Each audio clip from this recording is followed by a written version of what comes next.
You unlock this door with the key of imagination. Beyond it is another dimension, a dimension of mind. You're moving into a land of both shadow and substance, of things and ideas. You've just crossed over into the Photoshop zone.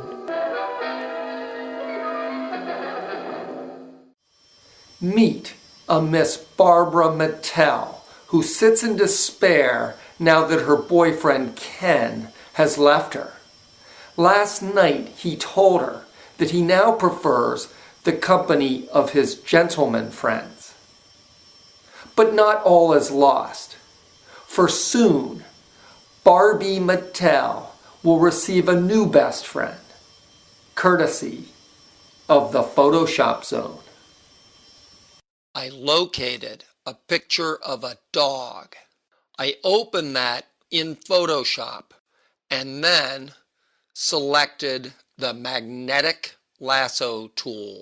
In the layers palette, I double-clicked on the word background and unlocked the background layer. Employing the magnetic lasso tool, I carefully traced around the dog, resulting in marching ants. I wanted to subtract from my selection, so I held down the Option key, and using the magnetic lasso tool, I traced around the holes between the dog's legs and his shadows. When you are doing this procedure, always make sure you know what layer is currently selected. At the top of the screen is a button that says Refine Edge. Click it.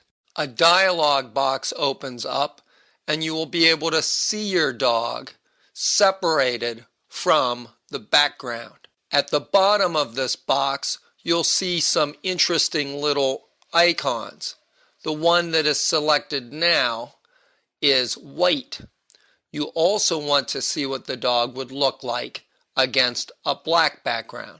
You can slide those little sliders around until the dog looks just as good as he can. Feather will make the edge of the dog softer as you increase the amount. Contract and expand will make the selection either smaller or greater. After you have refined the edge, click OK, and then click the icon at the bottom of the layers palette that will create a layer mask for your dog. A new icon appears next to the photograph of the dog in the layers palette, and you will see the dog as white on a black background. Sometimes the process gets a little bit confused and the dog is black and the background of the mask icon is white. If that is the case, simply click on that mask icon, hold the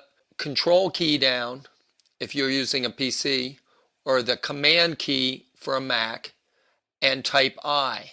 That will inverse the mask and bring the dog back and hide the background. With masking, white will be visible and black will be hidden.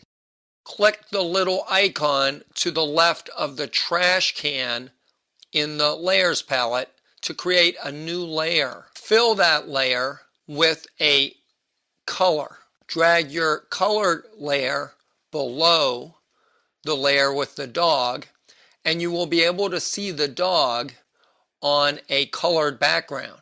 This will enable you to make adjustments on your layer mask. Select the paintbrush and make sure the two colors, foreground and background, are black and white.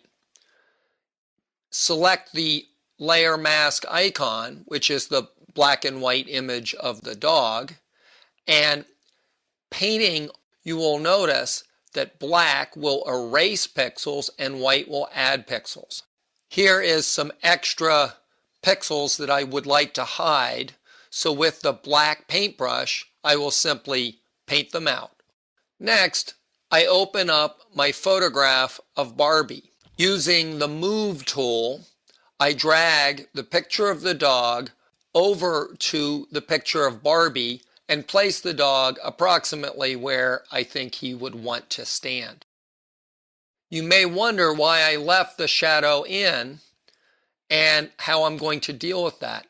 I left it in so I'd have the correct angle of it. That's another important aspect. The photograph of Barbie, the light should match up with the photograph of the dog. In other words, the light should come from the same angle, etc. Using the magnetic lasso tool, I capture the shadow.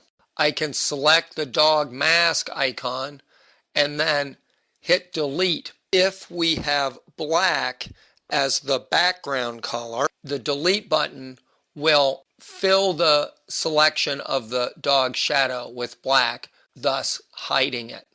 I create a new layer above the dog and I feather the selection. That will make the edge soft and fuzzy. I fill that selection with black. I lower the opacity of the dog's shadow and put that layer underneath the layer of the dog. You'll be able to see the rug underneath. I double click on the shadow layer and put a layer style color overlay of brownish to match the color of the shadow of Barbie on the rug. If you select the dog layer and the shadow layer, you can then link them by clicking the link icon at the bottom of the layer palette. With the two layers linked, if I move the dog, his shadow moves with him. You can always go in and refine any mask or color that you want by zooming in and making little adjustments. When you use layer masks, all the pixels of your photograph are preserved and not destroyed the way they would be if you simply used the eraser. Thus, layer masks are definitely the way to go in the Photoshop zone.